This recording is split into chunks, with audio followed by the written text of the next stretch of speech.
Well, hi, it's Dave. I'm at Fort Eisenhower, previously Fort Gordon, and I'm with Francisco, the manager here. This is house number 51 on the road to 100, so it's all downhill from here. But anyway, Francisco, how did you come to Fisher House? Wow. We got time to talk about all that? Wow. Okay, we're talking about almost 30 years plus back. I came on board 1 year after you came on board. And basically, I was working for one of the lodging facilities off post as a sales manager, and I came on post just to do a sales call. And I saw this job opening for assistant housing manager. And I said, well, you know what, I'll give it a try. Nothing's going to hurt. And so I applied for it. And a couple of weeks, several weeks later, I get this phone call out of all places at my work and wanting to set up an interview. Back then, there was no Fisher House Foundation program. There was no Army Fisher House. So the chief of Department of Social Work, which the Fisher House fell under back then, called for an interview. So I came, got the interview. In the process of the interview, apparently everything went well because a couple of weeks later, at work again, I get a phone call from HR. And then, of course, they offered me the position. Fortunately or unfortunately, the date they provided to me back then, I had just joined the National Guard. And I said, well, I can't go because we're getting ready to deploy to Egypt. And I've never been to Egypt, so that was one of my goals. And I said, so thanks, but no thanks. I'm getting ready to deploy to Egypt, and I'm looking forward to going to Egypt. And so they gave me a second date, and then they told me that date. I'm like, you know what? Thanks, but no thanks. I used to be ex-active duty Army also, and I know myself. I need time to de-stress and all that, so I know myself. So thanks, but no thanks on that date either. It So didn't stop there. They called again. no, I was still on the same phone call. They wouldn't let go. Okay, so they offered this third date, and I says, well, thanks, but no thanks. If I were to take it, I have to give my employers a 2 or 3 week notice. I'm old school. I can't just leave. Okay, so I believe in giving that 2 or 3 week notice. And so HR came back and says, well, what date can you start? So I gave them like several months later or so. And to my amazement, they accepted it. And I'm like, you know what? I already accepted in my mind 3 strikes you're out, like in baseball. I was already for that. So when they offered the position and they were willing to wait for me, I said, okay, well then I'll come on board. And like I said, that was the beginning of the Fisher House and the program and all that. And I'm kind of glad that I came when I came because it needed somebody to make sure that we moved in the right direction and we treated the families right. And me being ex-military also at the same time, I can relate with these family members also just as well. And being in the civilian sector at that time now in the National Guard, I know that other side of the house also just as well. So I was blessed and fortunate enough to be accepted, and I've been here ever since. Well, and you're also a trained combat engineer, so you know how to remove obstacles, Yes, unfortunately. which comes in handy with the families who walk through the door when they face a challenge. Yes, very true, very true. And then after you started, you got recalled and deployed again. Yes, I actually went over to Iraq, and basically when we got mobilized, we moved out of Fort Stewart.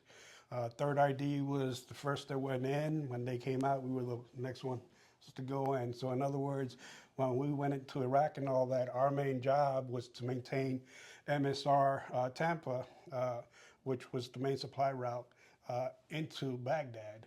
Okay. And of course, which was a strategic route for our convoys. But back then at the beginning, there was no latrine facilities and all that. We had to do it combat engineer style. So yes. Oh gosh. Well, and I love the variety of backgrounds that our managers have and what they bring. and through the years, do you have any idea how many families you've helped? Oh, yes. We've helped over 4,000 plus families at this particular facilities. Now, out of pocket costs to those family members, you're looking at almost reaching $3 million out of pocket costs that those family members experience and saving themselves. Okay. This is not a cost that the government would have paid. Okay. This is a cost that family member experienced savings themselves. That's not taking into account food or driving and all that, because of course we were within walking distance of the facilities. And then of course, through donations and contributions we get, we also provide some sustenance for the family members also just as well. And being in the military, you gotta have coffee. So we always have coffee and pastries in the mornings also just as well. Very cool. Yeah, it's a special place. This is one of the original houses. It was built in '93. And so it's designed with 8 suites. You offer 7, I believe. Correct. Because you need office space as well, and that's important. But it's neat how you have kept some of the original artwork through the years. Yes.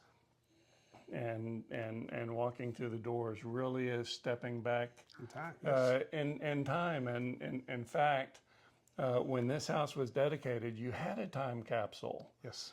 and it was to be opened in 2003, I believe. Correct. And so you've got a cabinet with the items on display, and one of those things is a hunk of iron from the USS Intrepid or steel or whatever they make them out of. Yes.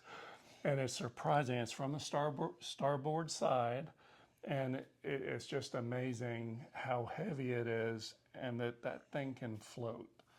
Yes, very true. Actually, when we give tours of this facility, I actually mention the USS Intrepid being, part of what Mr. Fisher saved, because people don't know the history behind the USS Intrepid. You know, the Fighting Eye, the ghost ship, and so that story. When a group comes over and gets a tour of this Fisher House, I also elaborate on the history and story of the USS Intrepid, because that's Mr. Fisher's personal aircraft carrier.